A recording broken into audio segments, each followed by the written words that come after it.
arsitektur Zen 2 akhirnya mulai masuk ke lini prosesor kaum Kerehore, terutama yang harganya 1 jutaan, yaitu Ryzen 3 3100 dan Ryzen 3 3300X.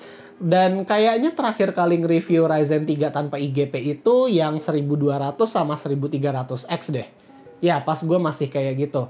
Jadi kalau misalnya yang akan kalian lihat, data benchmark Ryzen 3 2300X itu gue nyomotnya dari 11 hardware. Kalian bisa cek channel 11 hardware di sebelah sini. Dan gue sangat merekomendasikan channel ini karena mereka akan memberikan pengetahuan yang mungkin lebih eksplisit daripada Nerd Reviews. Jadi tanpa cincong atau basa-basi lagi, inilah Ryzen 3 3100.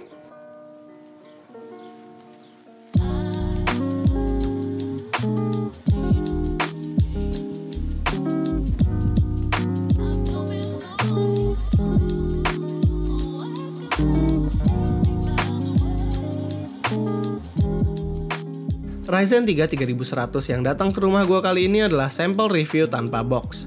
Karena gue akan review ketengan, jadi kita akan mengumpamakan kotak Ryzen 5 ini adalah Ryzen 3. Buat versi retailnya, Ryzen 3 yang datang tentunya akan dibarengin dengan kipas Red Stealth, sebuah cooling entry level dari AMD yang tidak ada kopernya. Jadi gue tidak menyarankan untuk OC apapun di Red Stealth-nya ini. Ryzen 3 3100 dan 3300X sendiri punya jumlah core dan thread yang sama, ada 4 core dan 8 thread, alias CPU ini udah multithreading. Namun dengan clock speed yang berbeda, kalau misalnya Ryzen 3 3100 itu punya 3,6 GHz base dan 3,9 GHz boost, Ryzen 3 3300X akan ada di 3,8 sampai 4,3 GHz. Kalau berdasarkan pengalaman gua nge-review Ryzen 3 1200 dan 1300X, kayaknya sih headroom overclocking si 3100 ini bakal gede, sementara yang 3300X itu kayaknya nggak begitu gede. Ryzen 3 dengan arsitektur Zen 2 ini juga sudah support PCIe Gen 4 di graphic card dan storage-nya. Jadi menurut gua sangat cocok kalau mau dijodohin dengan RX 5500 XT ataupun RX 5600, ataupun kalau kalian mau pakai Corsair MP600 untuk storage-nya. Kedua prosesor ini punya L3 cache yang bahkan lebih dari Ryzen 7 1700 milik kita.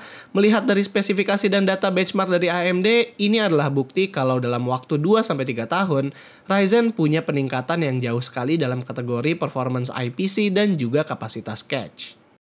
Buat tes kali ini kita akan menggunakan testbed kita seperti biasa, tapi kali ini kita akan tes di dua skenario, yaitu PC ATX dan PC Mini ITX.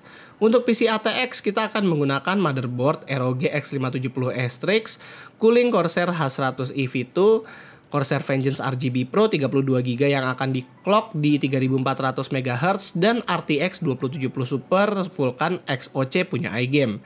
Alasan kenapa RAM-nya hanya di-clock di 3400 MHz karena gue udah nyoba Ryzen 3 3100 ini hanya kuat sampai segitu. Berbeda dengan Ryzen 7 3700X yang bisa easy langsung 3600 MHz. Saat gue nyalain XMP profile di 3100 ini, sayangnya PC gue bahkan nggak bisa masuk Windows. Itu mungkin dikarenakan RAM gue bukan 2x16 tapi 4x8 yang lebih berat.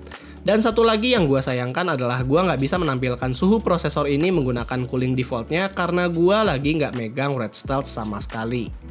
Nah, tanpa banyak cincong, kita langsung masuk aja ke hasil performance-nya.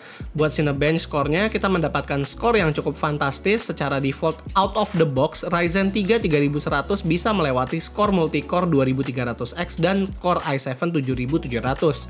Tapi skor ini belum bisa dibilang dekat dengan Ryzen 7 1700 yang keluar tahun 2017.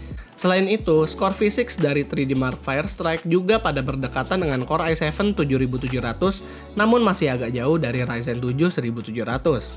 Selain itu, kita juga mengetes gaming saat kondisi default di sini, dan ternyata Ryzen 3 3100 kalau berpasangan dengan RTX 2070 Super itu not bad loh. Memang kita mendapatkan adanya bottleneck di beberapa game, tapi ini bukan berarti kalau VGA ini terlalu bottlenecking dengan prosesor Ryzen 3.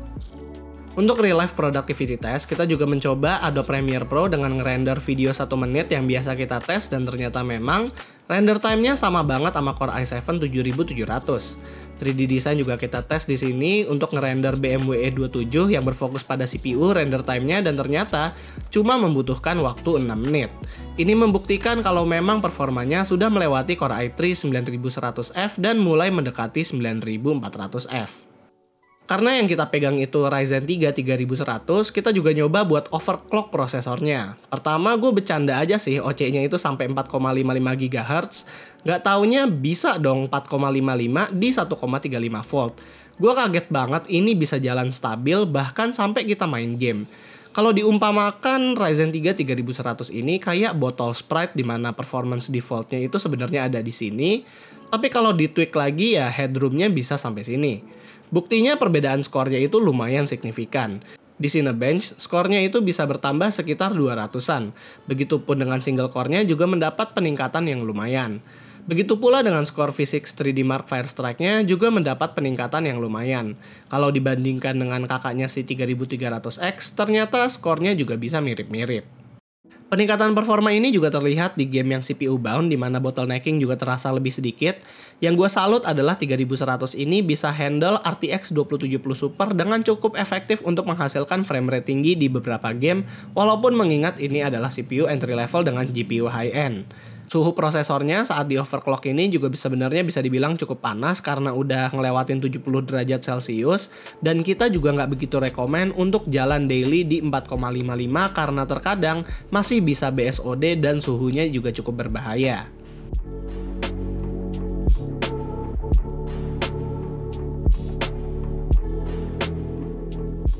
Selain tes di PC ATX, kita juga akan tes di PC kedua yaitu Mini ITX untuk melihat apakah ada perbedaan kapabilitas overclock dan suhu. Untuk case Mini ITX-nya gue akan menggunakan NZXT H1 dengan cooling defaultnya, motherboard Aorus B450i Wi-Fi, Corsair Vengeance RGB yang disetel ke 3000 MHz dan Asus RTX 2060 TUF Gaming. Di sini default temperature-nya itu sama, tapi di sini kita hanya bisa overclock sampai 4,5 GHz di 1,35 volt. Itu pun suhunya udah mau 77 derajat Celcius saat full load, jadi kita juga tidak menyarankan untuk jalan daily di clock segini. Setelah melihat performanya di 4,5 GHz, beberapa dari kalian mungkin mau nanya kira-kira amannya buat jalan daily berapa sih? Dan ini kan semua menggunakan komponen-komponen high-end.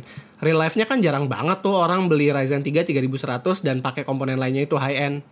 Nah, untuk real life testing menggunakan komponen budget, kita akan tayangkan tanggal 9 Mei besok karena kita akan build PC affordable dengan Ryzen 3 3100 ini sekalian mau ngasih tahu bagusnya itu jalan di berapa GHz daily.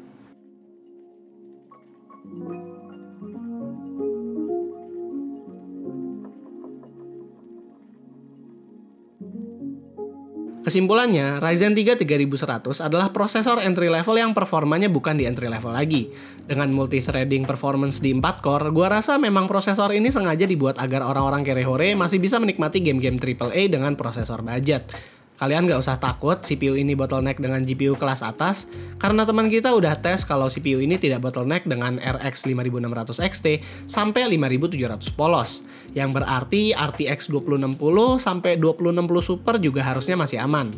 Kalau ujung-ujungnya Core i3 9100F udah lewat begini, kita tinggal tunggu aja jawaban Intel di 10100 nanti. Jadi paling itu aja dari gua. Kalau kalian ada pertanyaan tentang 3100, kalian bisa taruh aja di kolom komentar di bawah. Atau kalian bisa masuk ke channel Discord kita untuk diskusi tentang PC di sana. Terakhir, gua Rizky. Always stay safe.